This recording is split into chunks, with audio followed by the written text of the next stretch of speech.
तर नमस्कार मंडळी, आज आपण आहोत कोलार भगवतीपूर इथे. आणि तुम्ही माझ्या पाठीमागे बघत असाल तर कोलारचा सुप्रसिद्ध असा मोरे काकांचा कैची वडापाव, अर्थातच त्रिमूर्ती नाश्ता सेंटर.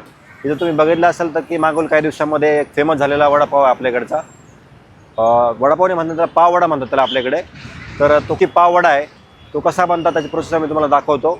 आणि कोलारमध्ये तुम्ही कधी आलात तर हा तुम्ही बघत असाल तर हा पूर्ण नगर मनमाड हायवे आणि कोलारचा हा मेन चौक आहे.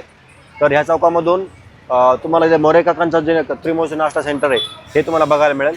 आणि इथं आलात यांचा मोरे काकांचा हा पावडा आहे, इथं नक्कीच खाऊन बघा. त्याची टेस्ट एकदम अप्रतिम आहे. तो कसा बनतो मी तुम्हाला दाखवतो त्यामुळे. तर बघा, इथला वडापाव अतिशय कुरकुरीत आणि याच्यासोबत जी चटणी दिली जाते तिचं एकदम खास वैशिष्ट्य आहे. त्या चटणीसोबत जर वडापाव खाल तर ते हा पाववडा खाण्याची मजाच काही औरच आहे. एकदा नक्की व्हिजिट करा